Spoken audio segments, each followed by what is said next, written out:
Hi, ഏവർക്കും സ്വാഗതം. ഞാൻ ബ്ലാക്ക്. പുതിയൊരു ബഡ്ജറ്റ് പ്രഖ്യാപനം കൂടി മുന്നിൽ വന്നിൽ നിൽക്കുകയാണ്.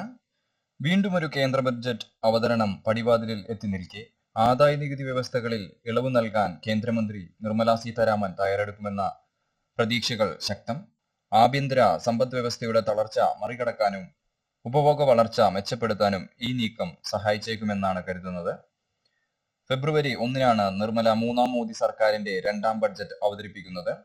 ആദായ നികുതിയുടെ പുതിയ നികുതി വ്യവസ്ഥയിലാണ് മാറ്റങ്ങൾ സാധ്യത.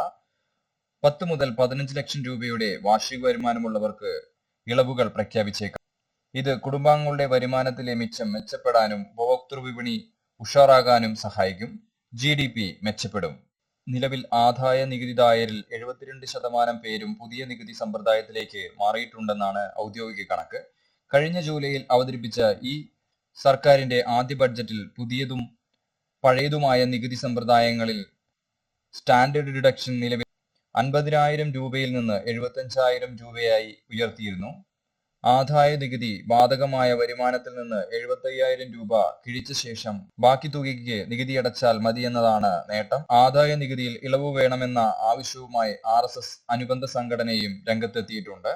കൂടാതെ PM കിസാനിൽ 4,000 രൂപയിൽ നിന്ന് 8,000 രൂപയിലേക്ക് ഉയർത്തണമെന്ന ആവശ്യവും മുന്നോട്ട് വയ്ക്കുന്നുണ്ട്. കൂടാതെ തൊഴിലുറപ്പ് വേതനവും കൂട്ടാനുള്ള ആവശ്യം മുന്നോട്ട് വെച്ചിട്ടുണ്ട്. ഈ ബഡ്ജറ്റ് പ്രഖ്യാപനത്തിലെങ്കിലും ഇതിനുള്ള മാറ്റങ്ങൾ ഉണ്ടാവുമെന്ന് പ്രതീക്ഷിക്കാം.